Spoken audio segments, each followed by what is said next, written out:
சட்ட அடிப்படையிலேயே ஒரு பெண்ணோட திருமண வயது வந்து 3 தான். கிறிஸ்டியானிட்டியை பற்றி பேசணும்னா பைபிள்ல இருந்து பேசணும். ஏதோ ஒரு நபரை கை காட்டி அதுதான் கிறிஸ்தவன்னு பேசக்கூடாது. ரெபெக்காவோட வயது 3 வயதாக இருக்கும் போது ஐசக் வந்து திருமணம் செஞ்சுட்டாரு அப்படின்னு சொல்லியிருந்தாங்க. ரெபெக்காள் 3 வயது குழந்தைல தோல் மீது குடத்தை வச்சுக்கிட்டு 3 வயது குழந்தை குடத்தை தோல் மேலே வச்சுக்கிட்டு வரும். சொப்பு குடமா இருக்குப்பா. ஸ்காலர்ஸ் இந்த குற்றச்சாட்டை வைக்க மாட்டாங்க. ஏன் வைக்க மாட்டாங்கன்னா பைபிளில் இன்னும் நிறைய விஷயங்கள் இருக்கு. அப்போ அதுக்கெல்லாம் அவங்க பதில் சொல்ல வேண்டிய சூழ்நிலைக்கு தள்ளப்படுவாங்கன்னு அவங்க வைக்க மாட்டாங்க. ஏன்னா 6 வயசு குழந்தைய கல்யாணம் பண்ணுறது சட்டப்படி நல்லது அப்படின்னு இந்த 2 மேதாவிகளும் பேசிக்கிட்டு இருக்காங்க. கிறிஸ்தவத்தை தவறாக சித்தரிக்கும் இஸ்லாமியர்களை வறுத்தெடுக்கலாம் வாங்க. ஸோ சிறு வயது திருமணத்தை வந்து கிரிட்டிசைஸ் பண்ணுறதுக்கு கிறிஸ்தவ சகோதரர்களுக்கு ஒரு நியாயம் இல்லை. ஏன்னா பைபிள்லேயே அப்படி தான் இருக்குன்ட்டு பைபிளோட ஓல்ட் டெஸ்டமெண்ட்டுக்கு விளக்கு உரை எழுதக்கூடிய ராசி வந்து இதை பதிவு செஞ்சுருக்காரு. எப்பா எந்த ராசிப்பா? கடக ராசியா இல்லை சிம்ம ராசியா? அந்த ராசியை விடுங்க. நம்ம இந்த குரானுக்கு விளக்கு உரை எழுதுறவர் ஒருத்தர் இருப்பார், அவரை கூப்பிடுங்க. அவர் வேற யாரும் இல்லை, இவர் தான் குரானுக்கே விளக்கு உரை எழுதுற முகமது சபி. சபி சபி அந்த முகமது நபி வந்து அந்த சின்ன குழந்தைய கல்யாணம் பண்ணார்ல, அப்போ அவருக்கு என்ன வயசு இருந்தது? சபி குழந்தைன்னு சொல்லக்கூடாது, கால் ஹர் உமன், சரியா? பெண்ணுன்னு சொல்லணும். சரி, அந்த பெண்ணை கல்யாணம் பண்ணும்போது என்ன வயசு? எந்த பெண்ணு? எத்தனையோ பெண்கள் இருக்காங்களே, அதில் எந்த பெண்ணுன்னு தெரில. பார்த்தீங்களா, குரானுக்கு விளக்கு உரை எழுதுறவரே சொல்லிட்டாரு. கேட்டுக்கோங்க, எத்தனை பெண் குழந்தைய கல்யாணம் பண்ணாரு? நிறைய இருக்குப்பா, 10-11 பேர் இருப்பாங்க. அதில் எதை சொல்ல? பார்த்தீங்களா, குரானுக்கே விளக்கு உரை எழுதுகிற சபி சொன்னார் 10-11 பேரை கல்யாணம் பண்ணியிருக்காரு. சரி, அவருக்கு என்ன வயசு இருக்கும்? அவர் கல்யாணம் பண்ண பெண்களுக்கெல்லாம் என்ன வயசு இருக்கும்? பெண்கள்னு சொல்லக்கூடாது, குழந்தைங்கள்னு சொல்லு. பார்த்தீங்களா, சபியா சொல்லிட்டாரு, குழந்தைகளை தான் கல்யாணம் பண்ணியிருக்காரு. இப்படி எத்தனை சபியை வேணால் உருவாக்கலாம், புரியுதா?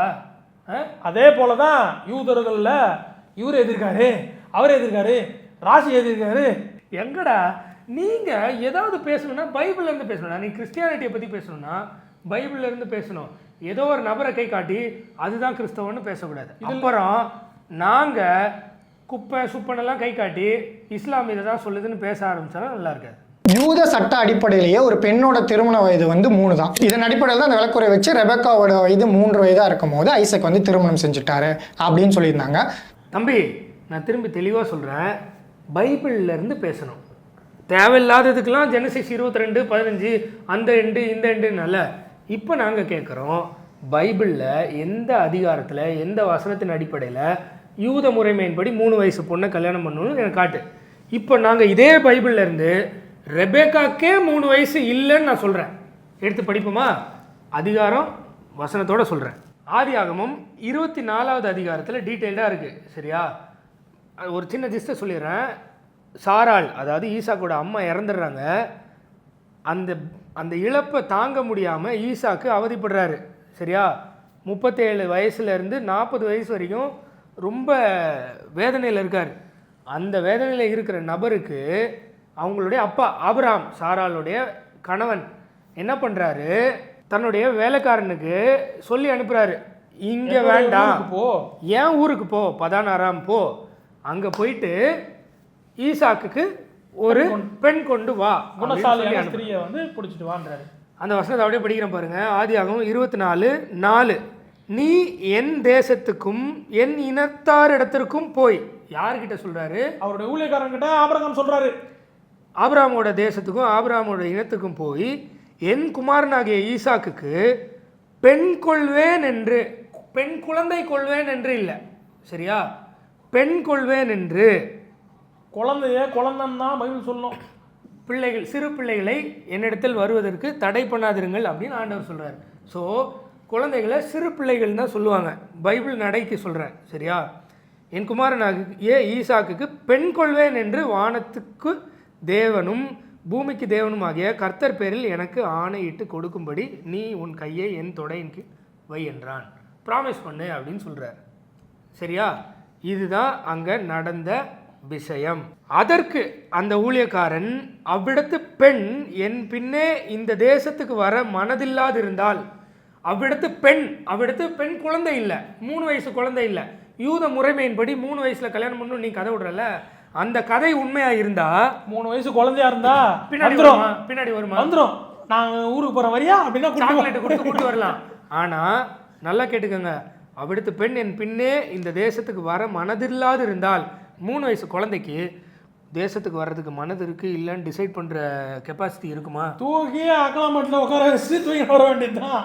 மனதில் நீர் விட்டு வந்த தேசத்திற்கு தானே உம்முடைய குமாரனை மறுபடியும் அழைத்து போக வேண்டுமோ என்று கேட்டான். அதற்கு ஆபிரகாம், நீ என் குமாரனை மறுபடியும் அங்கே அழைத்து கொண்டு போகாதபடிக்கு எச்சரிக்கையாயிரு. நீ ஏன் எல்லாத்தையும் முடிச்சிரு, கூட்டெலாம் போகாதன்ற. சரியா? அந்த வேலை செய்கிறவர் அங்கே போயிட்டாரு, அவர் சொன்ன இடத்துக்கு போயிட்டாரு. அங்கே ஒரு துறவண்டையில் ஸ்திரீகள், அவர் களைப்பா இருக்கிறாரு, ஒட்டகத்தெல்லாம் கூட்டு போயிருக்கிறாரு. ஸ்திரீகள் தண்ணி எடுக்க வராங்க. என்ன போட்டிருக்கு? பின்பு அந்த ஊழியக்காரன் 10ஆம் வசனம், ஜெனிசிஸ் 24:10. பின்பு அந்த ஊழியக்காரன் தன் எஜமானுடைய ஒட்டகங்களில் 10 ஒட்டகங்களை தன்னோடு கூட கொண்டு போனான். 10 ஒட்டகம் தன் எஜமானுடைய சகலவித உச்சிதமான பொருளிலும் அவன் கையில் இருந்தன. அவன் எழுந்து புறப்பட்டு போய் மெசபதோமியாவிலே நாகோருடைய ஊரில் சேர்ந்து ஊருக்கு புறம்பே ஒரு தண்ணீர் துறவண்டைகளே தண்ணீர் மொள்ள குழந்தைகள் எல்லாம் விளையாடி இல்லை எங்க பைபிள் அப்படி இல்லை.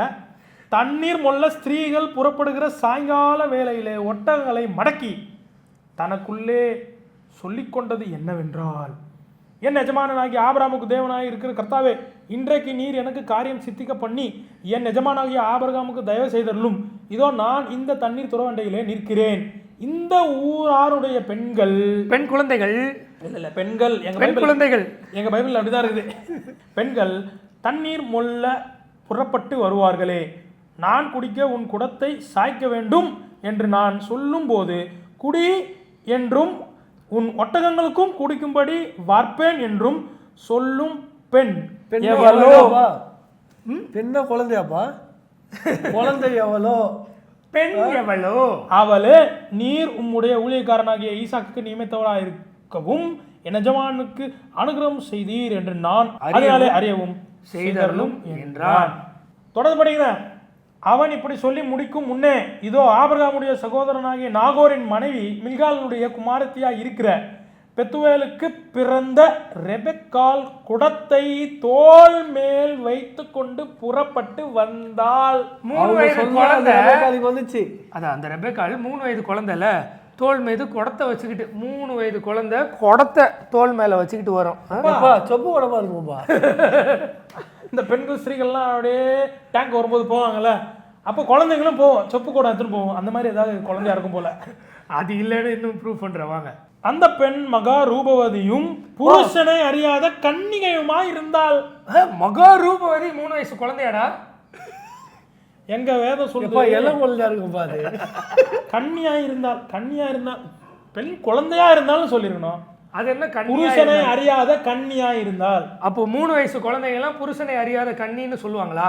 ஆனா அவங்க சொல்லும், அவங்க சொல்லுவாங்க. ஏன் நான் சொல்லிட்டா, எங்களுக்கு தெரியாது, நாங்க குரான் படிச்சது இல்ல. ஆனா குரான் படிச்ச நீங்க என்ன தெரியுமா சொன்னீங்க? நீங்க எல்லாரும் என்ன தெரியுமா சொல்றீங்க? ஆயிஷா மகா அழகுள்ள ரூபவதியா இருந்தால் அப்படின்னு இருக்குன்னு சொல்றீங்க. நாங்க பைபிள் அப்படிலாம் எங்கேயுமே சொல்ல மாட்டோம். பைபிளும் எங்கேயும் அந்த மாதிரி சொல்லாது, சொன்னதில்லை.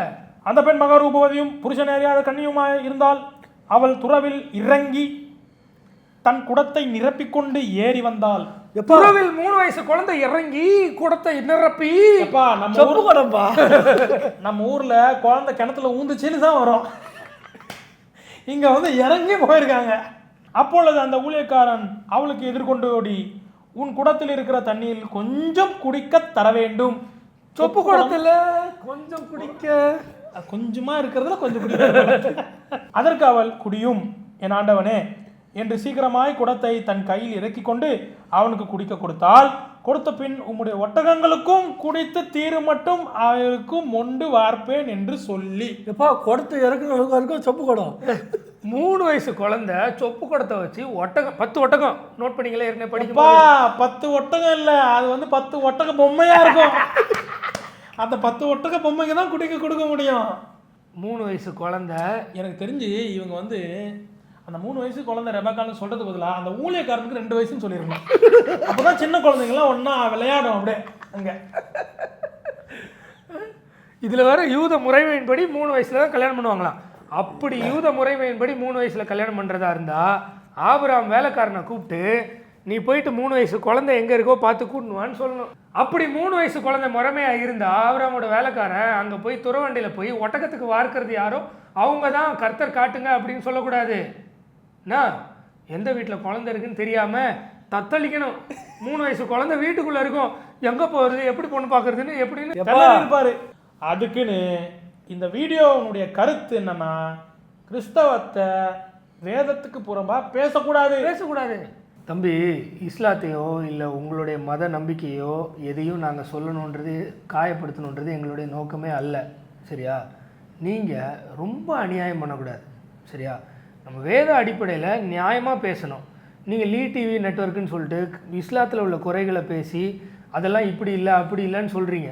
ஓகே, நாங்கள் ரெஸ்பெக்ட் பண்ணுறோம். உங்களுக்கு ஒரு பிலீஃப் இருக்குது, அதை மக்கள் தவறாக நினைக்கிறாங்கன்னு நீங்கள் நினைக்கிறீங்க, நீங்கள் அதை கரெக்ட் பண்ணுறீங்க.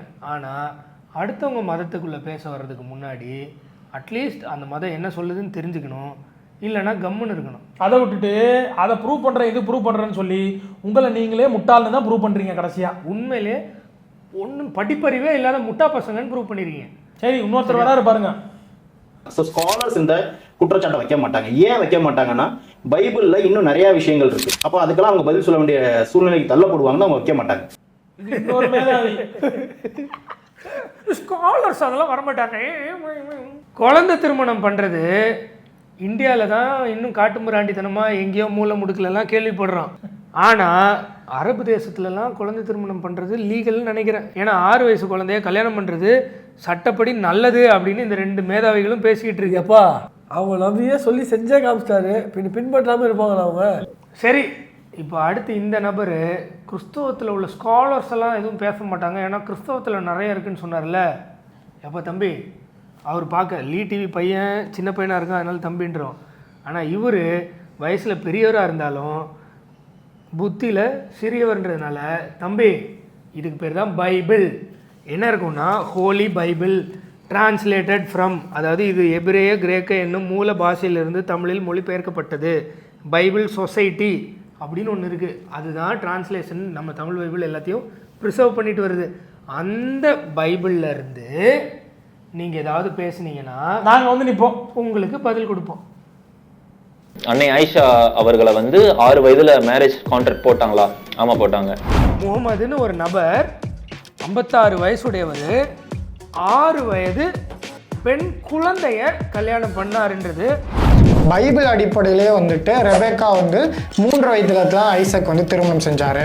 பழைய படம்லாம் பார்த்து ரொம்ப கெட்டு போயிடுறாங்க. அங்கே ஒருத்தங்க சாகும் போது இங்கே அம்மா சாகும் போது அந்த ஆவி அப்படியே குழந்தைங்க போயிட்டு. ஸோ சிறு வயது திருமணத்தை கிரிட்டிசைஸ் பண்ணுறதுக்கு கிறிஸ்தவ சகோதரர்களுக்கு ஒரு நியாயம் இல்லை. 6 வயசு குழந்தைய ஒரு 56 வயசு தாத்தா கல்யாணம் பண்ணால் உலகத்தில் மனுஷனாக பிறந்த யாருக்கும் கிரிட்டிசைஸ் பண்ண ரைட்ஸ் இருக்குடா.